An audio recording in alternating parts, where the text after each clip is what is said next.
예수께서 이르셨다. 사람을 먹을 사자는 운이 좋다. 그렇게 해서 사자가 사람으로 된다. 그리고 사자가 먹을 사람은 더럽다. 그 사자가 거기까지. 그 7장은 예수 said, 예수님께서 말씀하셨다 하면서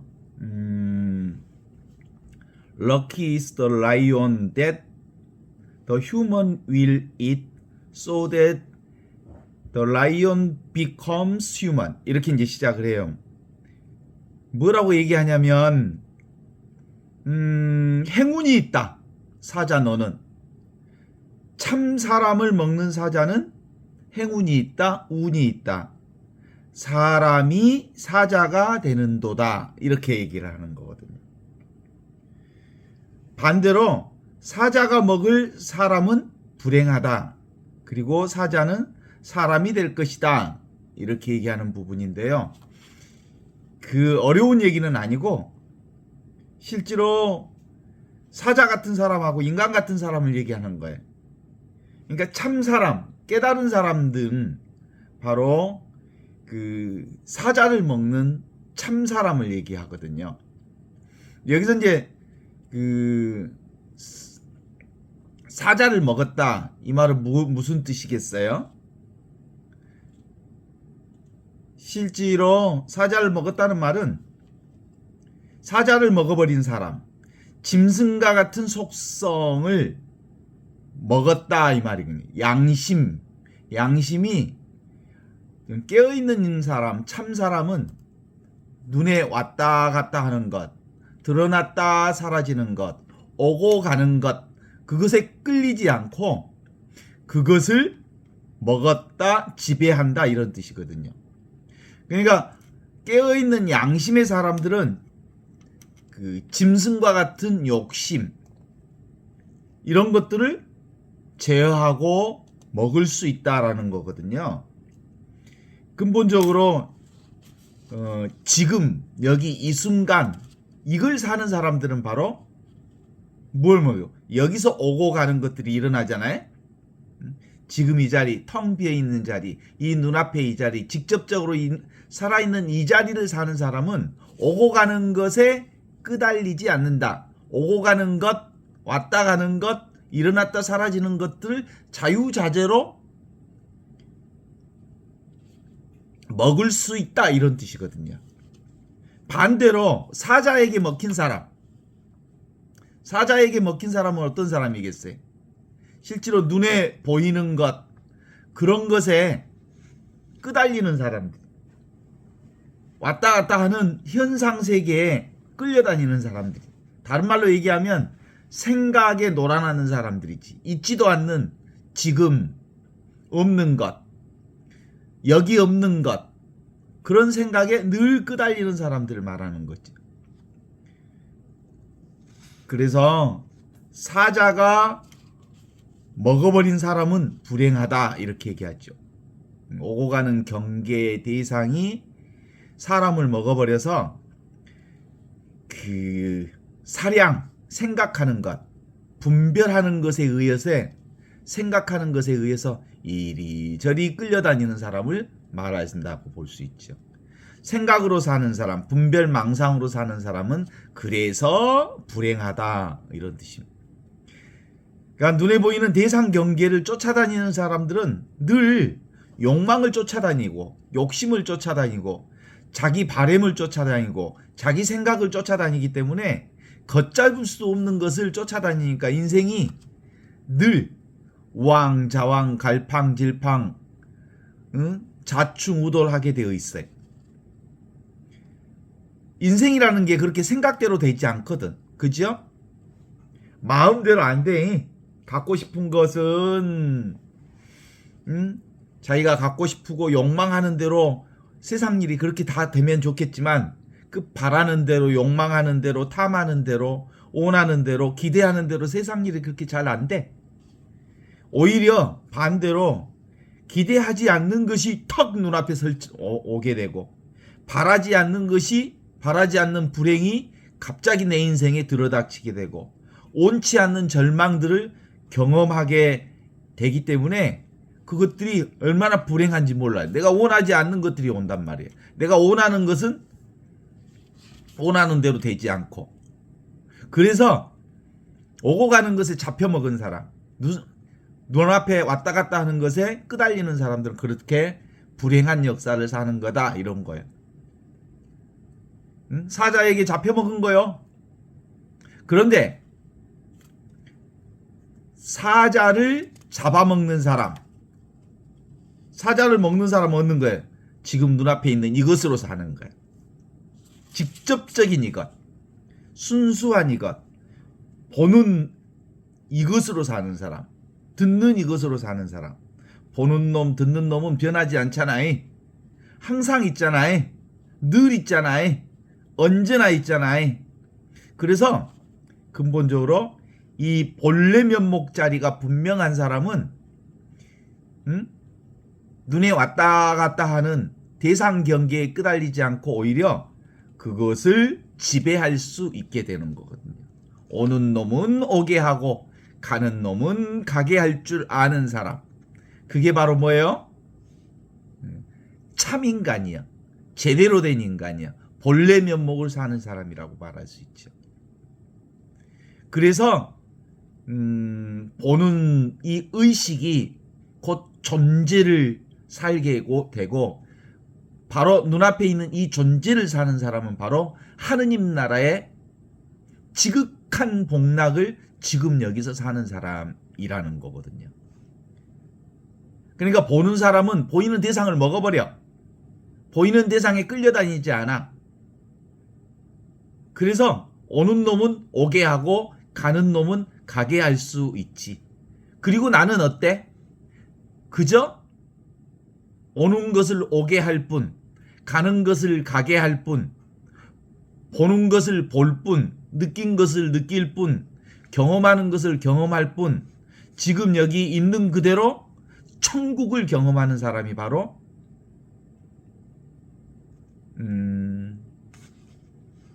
사자를 먹는 사람이요. 사자에게 잡혀먹은 사람은 뭐라고요? 늘 눈에 보이는 것에 끌려다니는 사람, 생각에 끌려다니는 사람, 여기 있는 것, 지금 있는 것, 이 순간에 있는 것, 지금 눈앞에 있는 것으로 살지 않고 생각으로 살면서 결국 걷잡을 수 없는 인생, 자충우돌 우왕좌왕 갈팡질팡 그러면서 인생이 그렇게 왔다 갔다 하게 되는 사람을 얘기하죠. 8절.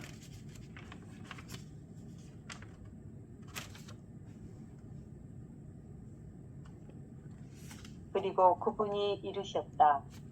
그 사람은 바다에 그물을 던져 작은 고기로 가득 찬 그물을 끌어올리는 슬기로운 어부와 같다. 그들 가운데서 슬기로운 어부는 크고 좋은 고기 한 마리를 보았다. 그가 작은 물고기를 모두 바다에 던져버리고 쉽게 큰 고기를 골랐다. 누구든지 여기 좋은 두 귀를 가진 사람은 더 잘 들었다. 여기서는 8장에서는 현명한 어부와 같은 사람은 어떤 사람이냐? 그러면 이제 두말할 것도 없이 지금 여기를 사는 사람이 바로 현명한 어부와 같은 사람이에요. 그러면 그것을 구체적으로 8장에서는 이렇게 얘기해. 바다에 그물을 던져 작은 물고기로 가득 찬 그물을 끌어올리는 슬기로운 어부와 같다. 진리를 사는 사람, 지금 여기를 사는 사람, 이 순간을 사는 사람. 이렇게 물고기 바다에다 그물을 던져서 물고기를 끌어올려. 그래서 그 물고기가 배에 가득 차게 끌어올리는데 그들 가운데 슬기로운 어부는 크고 좋은 물고기 한 마리를 보는 거야. 그리고 작은 물고기는 전부 모두 다 바다에 던져버려서 그 큰 물고기 하나만을 골라낼 줄 아는 지혜를 가지고 있어. 누구든지 여기 두 귀를, 좋은 두 귀를 가진 사람들은 알아들어라. 이렇게 얘기를 하거든요. 그러면 여기서 핵심이 뭐겠어요? 작은 물고기는 뭐고 큰 물고기는 뭐냐 이런 뜻이지.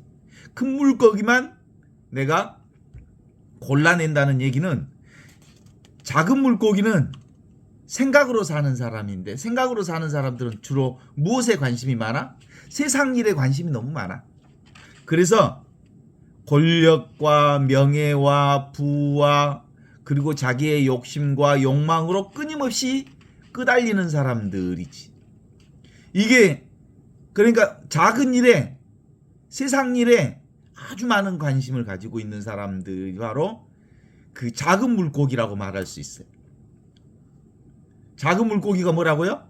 세상의 작은 것들. 생각으로 사는 사람들은 작은 것, 이 세상의 여러 가지 물질, 권력, 명예, 욕망 가득한 어떤 것들에게 끄달리게 돼 있어. 근데 큰 물고기는 뭐냐면 영적인 걸 얘기하는 거예요. 정신적인 것, 절대적 진리라고 말할 수 있는 눈앞에 이것, 항상 살아있는 이것, 직접적인 이것, 지금 있는 것, 여기 있는 것, 이 순간에 있는 것, 이것이 바로 큰 물고기거든요. 이게 영적인 거거든요. 이게 영원한 생명이거든요. 이게 바로 영원한 하느님의 진리가 바로 여기 있거든요. 그런데 큰 물고기는 세상 관심이 많은 사람들은 큰 물고기가 잘 안 보여. 영적인 것이 잘 안 보여. 진리가 잘 안 보여. 영원한 생명이 잘 안 보여. 보통 그물을 이렇게 딱 치잖아. 그물을 쳐서 물고기를 하면 큰 물고기는 가운데 들어가 있고 작은 물고기가 큰 물고기를 뒤집어 싸. 그러니까 큰 물고기가 안 보여서 그냥 작은 물고기만 있는 줄 알아. 그물을 쳐서 배에다 끌어냈는데 그러면 어디가 있는 거예요? 이미 큰 물고기가 배 위에 있어. 그런데 건져온 것이 다 눈에 보이는 물고기가 작은 물고기만 보이니까 큰 물고기가 없는 줄 알지. 이미 어디에 있어? 배 위에 큰 물고기가 가운데 있어. 이렇게 큰 배에다 쌓아놨기 때문에 그래. 이미 있는 이 진리를 깨닫지 못하고 작은 물고기만 보인다는 말이지. 그리고는 또 큰 물고기를 쫓아다녀. 그런데 실제로는 어디에 있어? 가운데에 묻혀 있어. 작은 물고기 가운데 사이에 큰 물고기가 묶여 있는데 그걸 못 본 거지. 작은 물고기 때문에 큰 물고기를 보지 못하는 경우를 가리켜서 그렇게 얘기하는 거지. 이걸 미련한 어부라고 할 수 있죠. 현명하지 못한 어부는 이미 있는 배 위에다가 이미 잡아놓은 큰 물고기를 사실상 배 위에 있지만 보지 못한 미련한 어부는 계속해서 큰 물고기를 찾아내. 이미 배 위에 있는 물고기를 보지 못했기 때문이라고 말할 수 있죠. 그러니까 작은 물고기라고 하는 건 근본적으로 자기 생각이 너무 많으니까, 세상 일에 대한 관심이 너무 많으니까 이미 잡아놓은 큰 물고기가 안 보인 거예요. 그래서 생각을 멈추고 작은 물고기들을 하나둘씩 올려왔던 바다로 되돌려 보냈더니 뭐가 있어? 그 가운데 큰 물고기가 있다는 걸 알게 됐죠. 그러니까 실제로 진리를 깨닫는다는 것은, 하느님을 만난다는 것은, 하느님의 사랑과 은총과 축복과 은혜 속에 산다는 것은 뭐냐면, 이 생각을 내려놓고 지금 내가 가지고 있는 욕망을 내려놓고 내가 가지고 있는 기대, 내가 가지고 있는 찾아다니는 그것들, 그리고 내가 끊임없이 기대하고 내가 탐하고 원하는 것들을 내려놓으면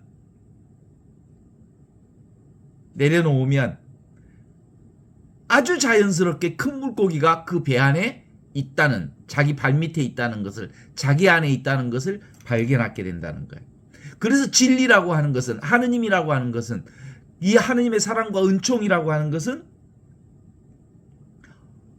얻으려는 사람에게는, 구하려는 사람에게는, 찾으려는 사람에게는, 욕심부리는 사람에게는 도무지 나타나지 않다가 그걸 내려놓으면, 그것을 그만두면, 그것을 스톱하면, 그것을 내려놓기만 하면 아주 자연스럽게 보이는 게 바로 하느님 나라요, 은총이요, 축복이요, 사랑이요, 하느님의 자비요, 은혜라고 하는 거지. 바로 이미 있는 이 하느님의 진리와 생명의 빛을 발견하게 된다는 거거든요. 그런데 이 큰 물고기를 깨달았잖아요. 큰 물고기를 보았잖아요. 그리고 큰 물고기를 잡았잖아요. 그죠? 생각을 내려놓았더니 큰 물고기가 보여. 그리고 나는 드디어 진리를 발견했다. 하느님의 사랑을 발견했다. 하느님 나를 발견했다. 너무 기분이 좋아가지고 큰 물고기를 싣고 다시 이제 무트로 돌아오는 길에 풍랑이 쳤어. 배가 막 무섭게 뒤집어질 것 같아. 이 배가 살아오려고 하면 그 큰 물고기까지도 사실상 버려야 돼. 큰 물고기도 얻은 것이니까 버릴 수 있어요, 없어요? 자기 살려면 버려야지. 풍랑 속에 뒤집히지 않으려면 큰 물고기도 버려야지. 아이고, 나 살려면 버려버려야지. 그리고 큰 물고기까지 버려버렸더니 무태까지 무사히 도착했어. 원점으로 돌아왔어. 그 말이 무슨 말이야? 사실은 생각도 내려놓고, 사실은 진리라고 하는 생각도, 하느님이라는 것도 다 내려놓았더니 원래 있는 내 자리에 돌아오게 되었더라. 이런 얘기를 하고 싶은 거예요. 그러니까 하느님도 따로 없어. 진리도 따로 없어. 그리고 생각이라고 하는 것도 따로 없어. 원래 그 자리, 처음부터 있던 그 자리, 이미 있는 그 자리로 다시 되돌아오게 되는 거야. 지금 있는 이것이 바로 진리의, 오직 나만 진리의, 오직 이것이 진리여. 눈앞에 있는 이것. 이게 바로 하느님이고, 이게 바로 영원한 생명이고, 이게 바로 영원한 지금을 사는 이거라고 하는 거예요. 출발점으로 다시 돌아온 거예요. 그래, 아무것도 달라진 게 없어. 그런데 너무나도 모든 게 달라졌어. 그건 사실상 아무것도 달라진 것이 없는 지금 여기 이 순간 이 자리가 바로 온전히 하느님의 그 은총과 축복과 사랑과 자비의 자리라는 사실을 발견하는 것. 8장의 얘기는 이게 바로 8장, 9장 들어봅시다.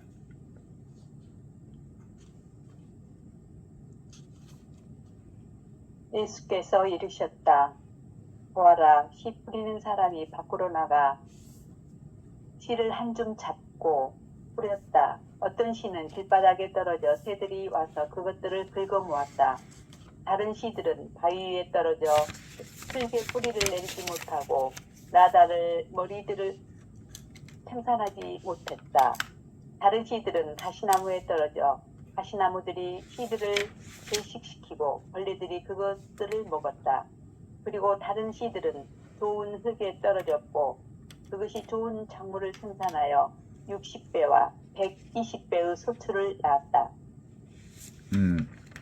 이 씨 뿌리는 사람의 비유는 공간복음에서 다 나오는 얘기인데 실제로 이 도마복음에서 나오는 씨 뿌리는 사람의 비유를 다시 한번 확인해 보면 우리가 여러 가지 생각을 해볼 수 있잖아요. 씨 뿌리는 사람, 그동안 교회에서 일상적으로 배웠던 것은 하느님 나라를 전도해라, 사람들을 전도해라, 선교해라. 그래서 어디든지 뿌려라, 하느님 말씀을. 그래서 그 말씀을 듣고 그 말씀 따라 교회에 오는 사람들이 30배, 50배, 60배, 100배로 많을 수 있다. 이렇게 그 선교 열정을 설교할 때 많이 쓰던 내용이기도 해. 정교해라, 선교해라. 근데 실제로는 이 씨 뿌리는 사람의 비유는 메시아의 비밀, 천국의 비밀, 하느님의 비밀을, 감추어진 이 비밀을 드러내는 얘기거든요. 여기서 한번 생각해. 우선 씨 뿌리는 사람의 비유를 보면 궁금한 게 좀 있잖아요. 농부가 사실은 씨를 뿌릴 때 밭부터 잘 정돈하고 가꾸어서 씨를 뿌리지 아무데나 뿌리는 그 농부가 세상에 어딨어. 이건 우리나라의 농부들의 입장에서는 도무지 이해할 수 없는 거잖아요.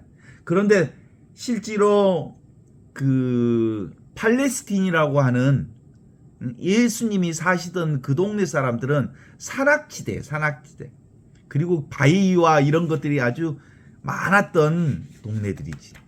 그러니까 이 갈릴리아 사람들의 농사법은, 팔레스틴 사람들의 농사법은 지금 우리 한국 사람들이 짓는 평지의 농사법하고는 달라.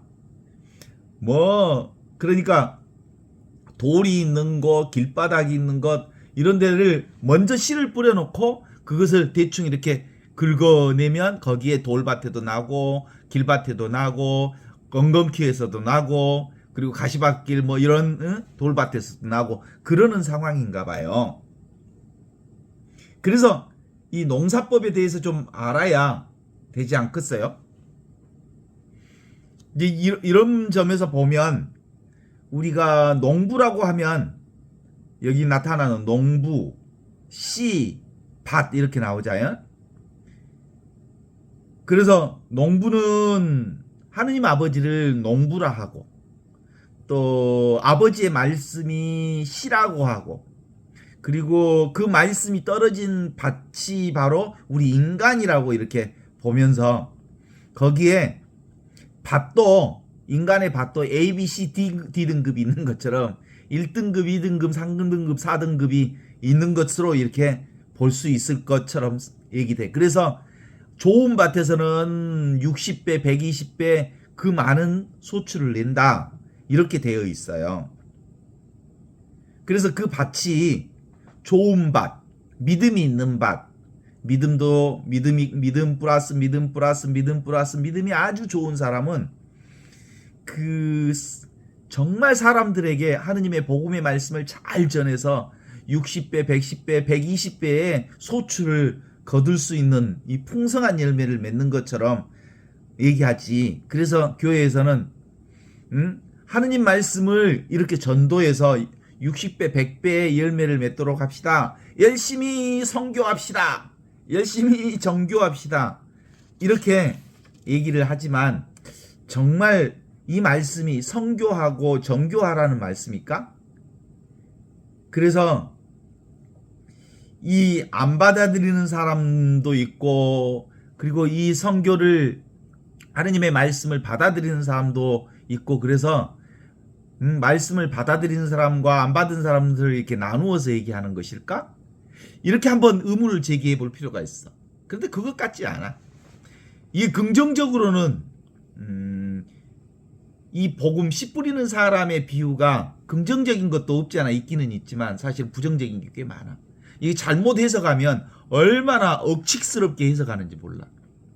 긍정적으로 보면 지속적으로 선한 일을 하고 지속적으로 하느님의 말씀을 전하고 끊임없이 정교하고 끊임없이 선교하라. 희망의 언어처럼 들리잖아요. 실망하지 말고 계속해서 좋은 결과를 내도록 선한 일을 계속하라. 그러면 마지막에는 100배, 30배, 60배, 100배의 열매를 맺을 수 있다. 이렇게 얘기하지만 실제로는 부정적인 느낌이 많아. 잘못 해석하면. 이렇게 해석하면 분별하는 거잖아. 평가하는 거잖아.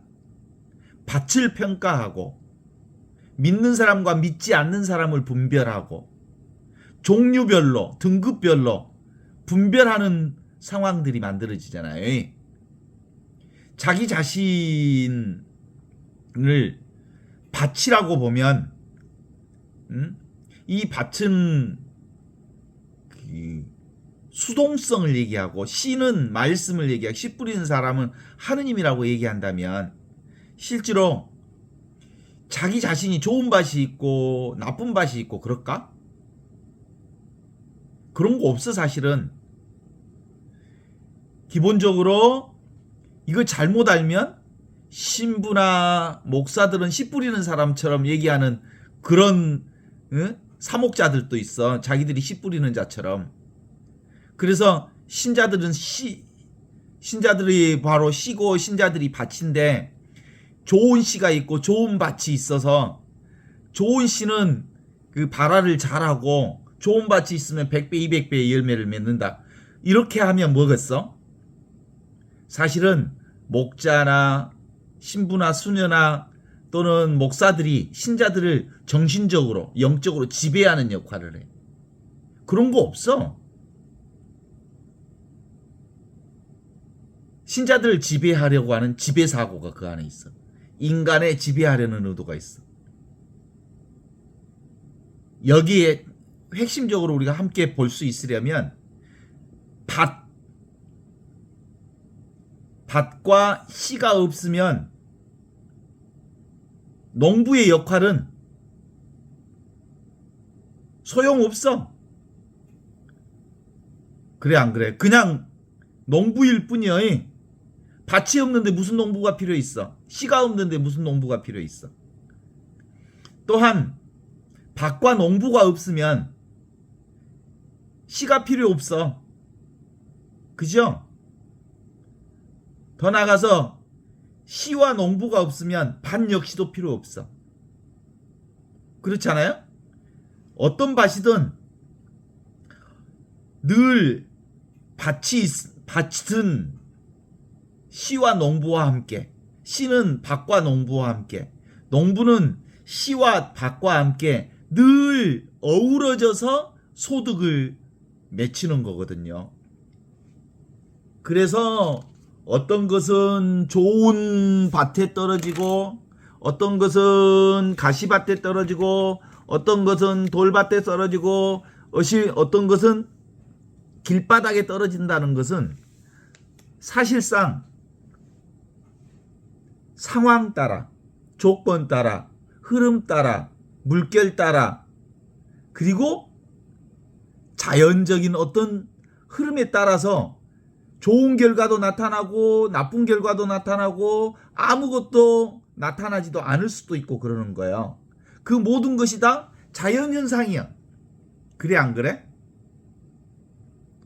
그래서 길밭이든 가시밭이든 돌밭이든 좋은 밭이든 모두 다 있는 그대로 다 자연현상 그대로 하느님 나라를 드러내고 있는 거예요.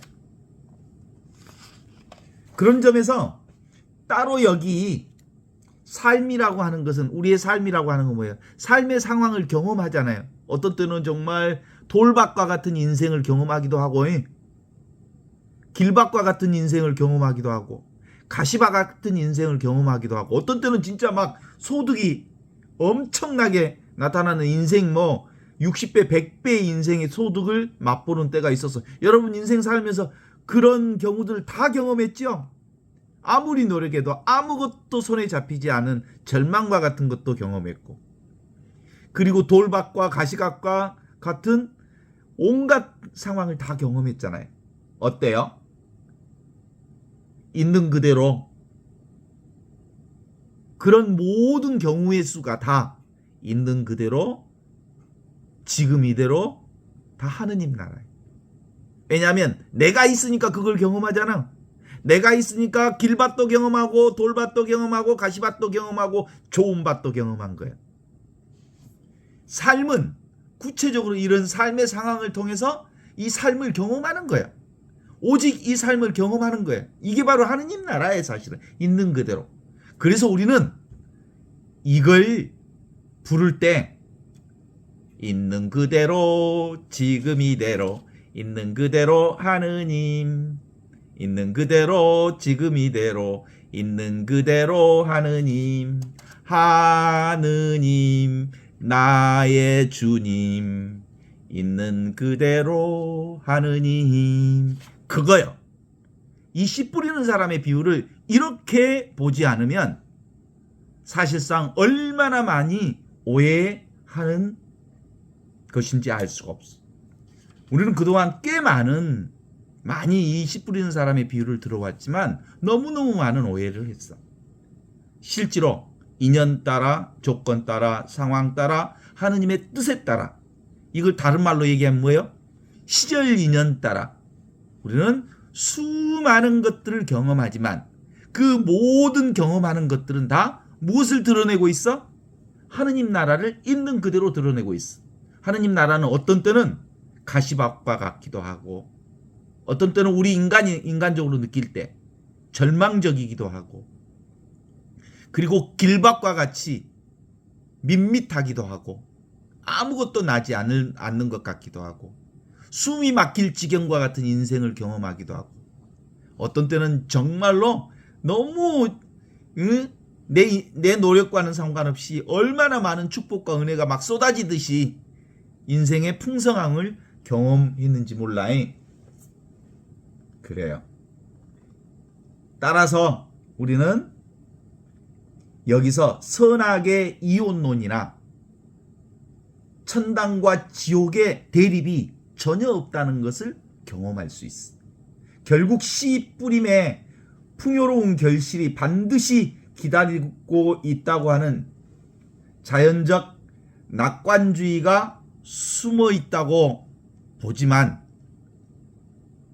그 모든 것 전부를 운명처럼 사랑하고 받아들이는 것, 그것이 바로 하느님 나라를 사는 깨어있는 자의 시각이다, 이렇게 볼 수 있죠. 10장 한번 읽어봐요.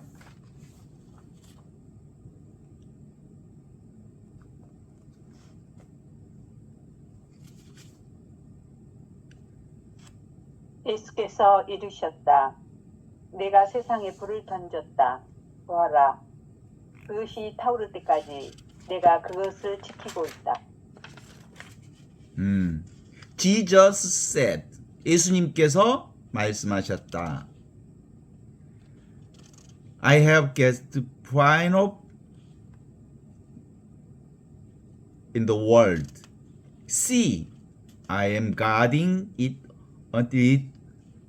그래서 나는 내가 불을 던졌다. 보라, 이 불이 타오를 때까지 내가 그것을 지키고 있다. 이렇게 말하고 있어. 불을 질렀대. 보라, 이 불이 타오를 때까지 내가 이 불을 지키고 있다. 이 요즘 같은 세상, 세상에 전쟁이 일어나고 온갖 모순투성이의 세상을 보면 어떤 때는 비관적으로 느껴지는 이 세상이잖아요. 확 갈아엎고 싶다는 생각이 들기도 해. 혁명이 나불었으면 좋겠다는 생각이 들기도 해. 그 어떤 누군가를 확 끌어내서 탄핵하고 싶은 생각이 들기도 하는 거잖아요. 인생사 전반을 보면 사실상 태어나서 죽는 과정 전반이 생로병사 모든 과정을 보면 인생이 얼마나 무상한지, 인생이 얼마나 힘들고 고통스러운지 보면 볼수록 인생은 일어났다 사라지는 인생, 왔다 가는 인생, 화려하기도 하지만 어느 순간 꽃이 피는 것 같다가 처참하게 지는 모습을 보는, 그래서 잠시 살다가 지나가는 무상한 인생을 우리는 경험하면서 살잖아요. 그러면 이 무상성을 확인하면, 오고 가는 것만 확인하면, 아이고 정말 영원한 것은 하나도 없구나. 정말 세상을 보기만 하면 세상에 제대로 된 것이란 도무지 있을 수가 없구나. 정말 힘들어 사는 사람들이 너무 많으니까 어쩜 이렇게 세상이 불공평할까 라는 생각을 할 수도 있잖아요. 인간은 태어나서 죽는 데까지 실제로 이런 일들을 너무 많이 겪어서 생로병사는 그냥 이렇게 사는 거야. 이 문제에 대해서 생로병사의 문제를 중요하게 여기지만 뭐 별수가 없으니까 그냥 받아들이고 사는 거 아니야? 답이 없어 라는 생각을 갖잖아요. 생로병사 어차피 이런 거 아니야? 라고 생로병사에 순응하면서 하는 것, 이게 되게 중요한 생각이에요. 그냥 순응한다는 건 참 아름다운 일이에요. 죽음을 받아들이는 것도. 그런데 이 생로병사에 답이 있다면 답을 찾아야 될 거 아니야. 그래요. 이 생로병사, 인간이 낳고 자라나서 늙고 죽는 그 과정 안에 실제로 이렇게 무상하게 죽지만 않는 영원한 생명의 답이 있어. 그게 바로 예수의 복음이에요. 예수 복음의 기쁜 소식, 복음이라고 하는 것은 이 생로병사의 비밀을 우리에게 선포해 주신 거예요. 천국의 비밀, 메시아의 비밀, 예수님의 복음은 바로 그 소식을 우리에게 가르쳐 주신 거예요. 모든 것은 다 이렇게 무상하게 왔다 가지만, 피어났다 사라지지만, 펼쳐졌다 없어지지만, 결코 없어지지 않을 영원한 생명이 있다. 결코 없어지지 않을 그 생명이 다른 데 있지 않다. 어디에 있다? 지금 있다, 여기 있다, 이 순간에 있다, 눈앞에 있다.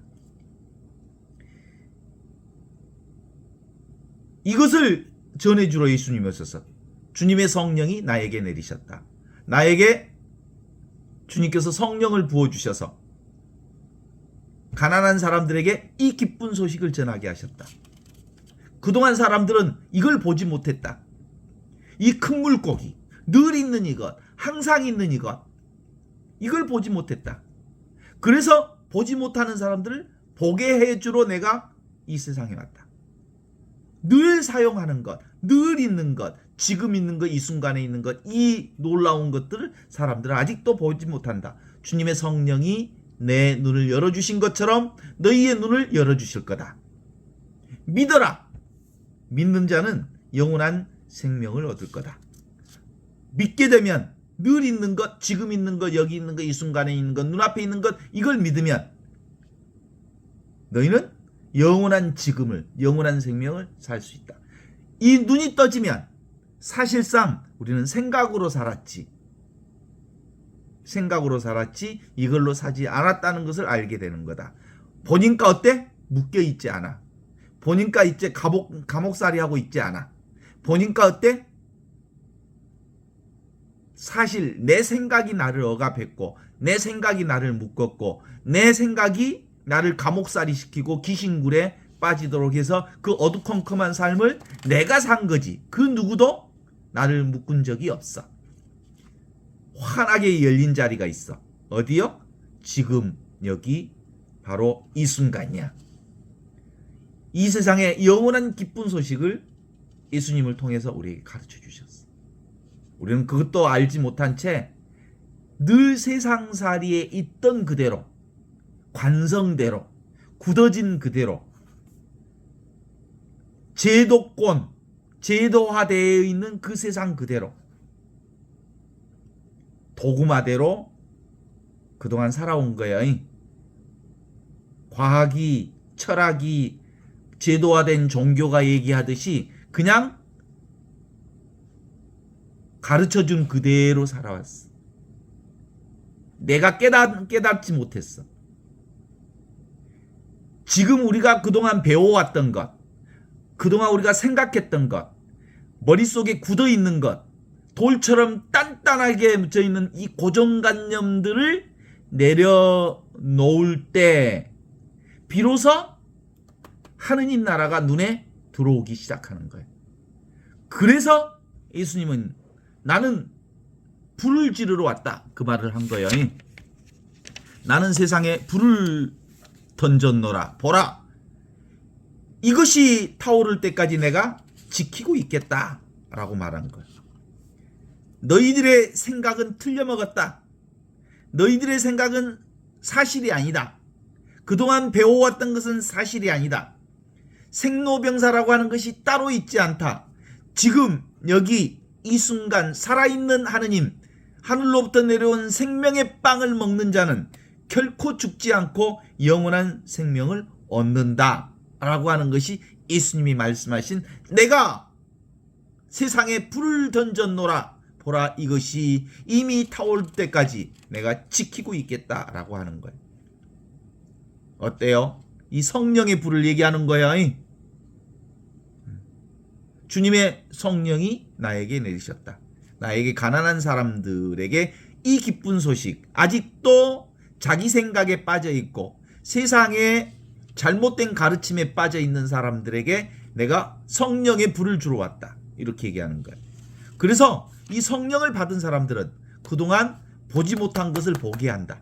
이 보지 못한 것은 알고 보면 늘 있던 거고 항상 있던 거고 이미 있던 것들을 보게 해주는 불이다. 이걸 믿어라. 눈앞에 있는 이것. 나를 믿어라. 지금 있는 것, 여기 있는 것, 이렇게 살아있는 것, 직접적으로 살아있는 이것을 믿어라. 이 나를 믿는 자는 죽더라도 살 것이요. 살아서 믿는 사람들은 영원히 죽지 않을 거다. 그게 어디 있어? 지금 여기 이 순간에 이거야. 나에게 이 직접적인 이것, 눈앞에 있는 이것, 내가 늘 발딛고 살아갔던 발밑에 이것, 지금 앉아있는 이 자리가 바로 하느님 자리, 내가 서 있는 이 자리가 바로 하느님 나라의 자리, 내가 보고 있는 이 자리가 바로 눈앞에 이 자리가 바로 하느님 나라를 보고 듣고 느끼고 알고 있었노라.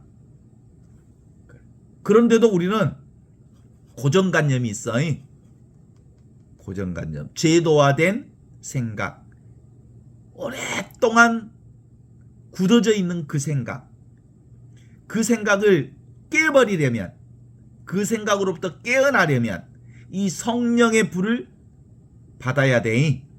그래서 예수님은 내가 이 세상에 불을 던졌노라. 보라, 이것이 성령의 불이 타오를 때까지 내가 지키고 있다라는 말씀을 하시는 거예요. 머릿속 생각이 다 불타버리면, 머릿속 분별과 망상이 다 불타버리면 자연스럽게 진리가 드러나게 되어 있다는 말씀이거든요. 생각을 내려놓기만 하면, 이 분별 생각의 이 생각의 틀, 기존에 있는 생각, 이 생각들이 다 불타버리면 그때 비로소 우리는 영원한 생명을 경험하게 된다. 하느님 나라를 경험하고 구원 역사를 경험하게 되고 진리를 경험하게 되고 순수한 나를 경험하게 되고 참 나를 경험하게 되고 진짜 사람, 참 사람이 다시 이렇게 환하게 드러나게 돼 있는 기다. 그러니 자기 자신을 정직하게 바라보아라. 나는 빛이다. 나는 길이다. 나는 생명이다. 내가 바로 진리다. 이 성성한 것을 지금 여기서 보게 되는 거예요. 이게 바로 뭐예요? 줄탁동시야. 줄탁동시가 뭐예요? 안에서 소리를 내야 위에서 콕 찍어줘. 꼭꼭꼭꼭꼭 나 나가고 싶어요. 그러면 어미닭이 탁 달걀을 깨어내면서 그 틀이 확 깨지면서 전체 세상을 보듯이 말이에요. 이게 언제 드러나는 거야? 인연 따라, 시절 따라, 조건 따라, 상황 따라 내가 자꾸 구하고 찾고 하다가 벽에 딱 부딪히면서 나 좀 구해주세요, 나 좀 살려주세요. 그러면 성령께서 구하고 찾는 사람에게 성령의 불로 그를 깨트려서 이 구원의 기쁜 소식을 환하게 밝히 드러내게 해주시는 거예요. 동의하십니까? 이게 바로 새로운 관점을 얻는 거예요. 코페르니쿠스적 전환이라고 말할 수 있어요. 성령을 받을 때 이 빛이 와서 새로운 관점, 그동안 육안으로 세상을 보다가 드디어 짠 하고 깨지면 드디어 성령의 눈으로, 하느님의 눈으로 세상을 보게 되는 거거든요. 육체의 관점으로, 몸의 관점으로 think about, 무엇에 관해서, 무엇에 관해서, 사람에 관해서, 세상에 관해서, 무엇에 관해서 이렇게 늘 보다가 이제 전체 눈으로 인간의 관점에서 하느님의 관점으로 보면 그냥 이것이 그거예요. 무엇에 관해서 보는 게 아니라 그냥 보는 것, 그냥 듣는 것, 그냥 경험하는 것, 그냥 직접적으로 이렇게 살아 숨쉬는 것을 경험하는 것. 그러면 이게 바로 하느님과 온전히 하나인 영원한 생명을 여기서 사는 거예요. 어떤 사람에게만 이런 기회가 주어져? 찾고 찾다가 찾을 게 없는 것이 있구나 스스로 깨달아 아는 거야. 찾다가 못 찾겠다 깨꼬리 하던 상황이 딱 오면 그때서 깨어나는 순간이 와. 그래서 사실은 찾을 게 없는 늘 있는 항상 있는 이 자리를 자동으로 경험하게 되는 거란 말이에요. 이것이 옛날 어른들은 뭐라고 해? 지성이면 하늘도 감동하느니라. 생각이 끊어지는 자리가 반드시 온다는 거예요. 그래서 더디 가더라도 지금 여기 이 순간을 살라 이 말이요. 그냥 바로 보고 바로 느끼고 바로 경험하고 바로 행동하라. 즉각적으로 행동하라. 그런 거예요. 사실은 생각이 많은 사람들은 실천력이 떨어져. 그냥 하면 되거든. 그냥 하면 돼, 안 돼? 그냥 하면 된다니까? 근데 생각이 너무 많아가지고 죄인이라고 이것저것을 죄인이라고 못해. 옛날에 나룻배 어떤 그 똑똑한 박사학위를 서너 개 받은 사람이 나룻배를 타고 뱃사공 나룻배를 타고 가면서 당신은 평생 뭘 했어? 라고 물어봐. 박사가. 그러니까 나룻배를 운전하는 이 뱃사공이 저는 평생 이 나룻배를 운전하고 살았어. 그랬더니 인생을 많이 낭비했구만. 그러는 거야. 그래서 뱃사공이 그랬다는 거야. 선생님은 그럼 수영할 줄을 아시오? 응. 내가 수영에 대해서 논문을 엄청 많이 썼지. 그래. 논문을 그렇게 많이 썼는데 수영은 할 줄 아시오? 그러더라는 거야. 아니, 수영은 내가 직접 해보지는 않았지만 논문은 수십 번 썼지. 줬어.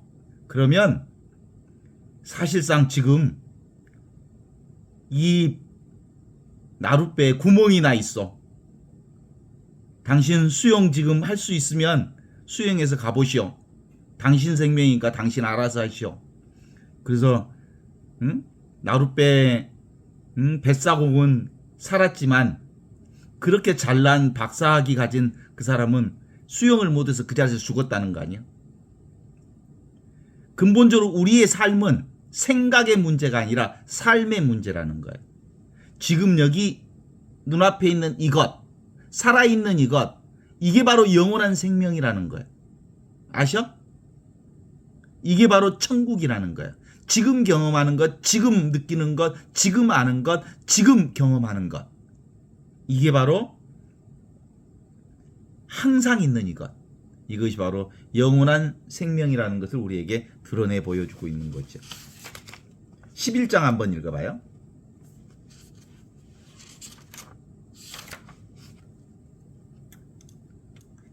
예수께서 이르셨다. 이 하늘은 지나갈 것이다. 그 위에 있는 자도 지나갈 것이다. 죽은 자는 살아있지 않고 살아있는 자는 죽지 않을 것이다. 내가 죽은 것을 먹는 날들에 너는 그것들을 살려냈다. 내가 빗속에 있을 때 너는 무엇을 했느냐? 내가 하나였던 그날 너는 둘로 되었다. 그런데 내가 둘로 될 때 너는 무엇을 하겠느냐? 네. 예수께서 말씀하셨는데 하늘도 사라지고 그 위에 있는 하늘도 사라졌대. 하늘이 몽땅 사라져 버렸대. 하늘은 원래 없대. 하늘이 없으니 하늘에 대한 이름도 없고 관념도 없고 생각도 없고 아무것도 없대. 그냥 하늘이라는 것은 말만 있는 거래. 그렇게 얘기하죠? 하늘이 없어요. 하늘이라는 건 뭐예요? 관념이고 생각일 뿐이죠.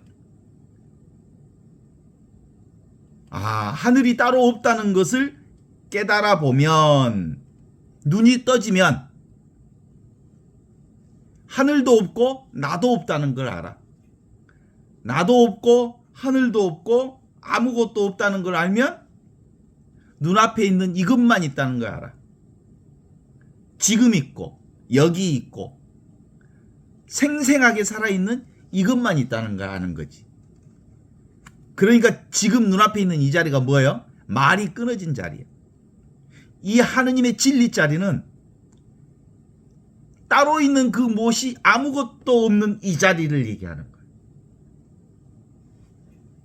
눈앞에 이렇게 이와 같이 살아있는 이것. 살아있죠, 여러분? 보고 있죠? 알고 있죠? 느끼고 있죠? 경험하고 있죠? 이 존재, 이 살아있는 이 존재, 이 살아있는 이 생명, 이 살아있는 아무것도 없지만 순수한 이 의식. 너희도 나와 같이 이렇게 성령이 와서 깨닫게 되면 죽는 자는 살아있지 않다. 죽은 자는 살아있지 않다 이렇게 얘기해. 왜 죽은 자는 살아있지 않아? 죽음을 죽음으로 받아들인 자. 죽음이 있다고 생각으로 죽음이라는 것을 생각하는 자는 죽음을 경험해. 죽음이 있다고 생각하니까 죽음이 있어. 그래서 죽음의 지배를 받게 되는 거야. 맨날 어른들 아이고 죽겠다 아이고 죽겠다 아이고 죽겠다 아이고 죽겠다 그래. 맨날 아이고 죽겠다 하니까 죽지요. 죽겠다는 생각이 있는 사람은 죽어. 그래서 죽는 자는 살아있지 않다고 그러는 거예요. 그렇게 얘기하시잖아요. 예수님이 나를 따라오너라 그랬더니 사람들이 저 지금 장례를 부모님 장례를 치르고 올랍니다 그랬더니 죽은 자의 장례는 죽은 자에게 맡겨라 그래. 죽음이 있다고 생각하는 사람은 죽음이 있다니까. 그런데 산 자는, 살아있는 자는 지금 여기 이 순간, 지금을 사는 자, 여기를 사는 자, 살아있는 이 순간을 사는 사람은 나는 하늘에서 내려온 살아있는 빵이라고 하는 이 생명의 빵을 먹는 자는 결코 죽지 않는 생명을 살아. 영원한 생명을 사는 거예요. 지금 살고 여기 살고 이 순간에 살고 그것이 바로 빛을 사는 거예요. 이 진정한 빛은 어두움이 없어. 원래부터 빛만 있어. 어두움과 빛이 나오지 않는 자리. 그 자리가 어디예요? 눈앞에 이 자리야. 이건 늘 살아있는 사람이 사는 자리지. When you are in the light. 네가 빛 가운데 있을 때 빛이 나오는 그 자리. 그 자리가 어디요? 눈앞에 이 자리, 지금 있는 자리, 여기 있는 자리, 이 순간에 있는 자리. What will you do? 너는 뭘 알겠느냐? 네가 하나가 될 때 너희는 둘이 되었다. On the day when you were one, you become two. 네가 하나였을 때 너는 둘이 되었다는 말은 그런 거예요. 이 하나에서 둘이 나온 거예요. 모든 것은 이 하나에서 일어났다, 사라졌다, 펼쳤다, 좁혀졌다 그렇게 되는 거예요. 빛 가운데 있으면 빛만 있어서 사실상 어둠이라고 하는 건 도무지 없는 거예요. 우리의 생각이 어두움을 만든 거라고 아시죠? 너와 내가 따로 없다는 말이야. 빛과 어두움이 따로 없다는 거고 선과 악이 따로 없다는 거고 여기와 저기가 따로 없다는 거예요. 모두가 다 이 하나, 지금 눈앞에 있는 이 하나에서 다 나왔다는 거죠. 한 처음의 말씀이 어디 있어? 지금 여기 이 순간 이 말씀으로 살고 있죠. 이 텅 빈 자리, 이 아무것도 없는 자리. 그런데 이 자리에서 온갖 것들이 다 나오는 이 자리이기 때문에 이 자리가 만물의 자리, 생명의 자리, 빛의 자리인 거예요. 우리는 늘 이 빛 가운데 모든 것을 의식하고 모든 것을 경험하고 모든 것을 알고 모든 것을 이 자리에서 살아. 여기가 어두우면 어두운 줄 알고 밝으면 밝은 줄 아는 자리가 지금 여기 이 자리인 거라는 거예요. 그래서 on the day when you are on, You become two. 그러면 네가 왔던 자리, 하나였던 자리로 너는 다시 온상복귀하게 될 거다. 이렇게 말하는 거예요. 우리는 지금 둘에 있는 자리에서 살자. 이 둘 자리가 이 세상 자리야. 이 세상 자리에서 우리는 눈앞에 있는 이 자리를 사는 거야. 이 세상을 살면서 이 세상을 초월해서 사는 자리가 이 자리예요. 그래서 포월이라고 그래. 세상 안에 살지만 세상을 초월해서 사는, 나는 이 세상 사람이다. 나는 이 세상에서 산다. 그러나 이 세상 사람이 아니다라고 말씀하신 예수님의 말씀처럼 바로 눈앞에 이 자리, 지금 이 자리, 살아있는 이 자리가 바로 무슨 자리요? 참으로 영원한 생명, 영원한 지금, 바로 이 자리로 돌아와야 되는 거다. 그러면 이 자리 안에서 늘 텅 비어 있으면서 늘 충만한 하느님 나라의 축복을 알아듣게 되는 거란다. 라고.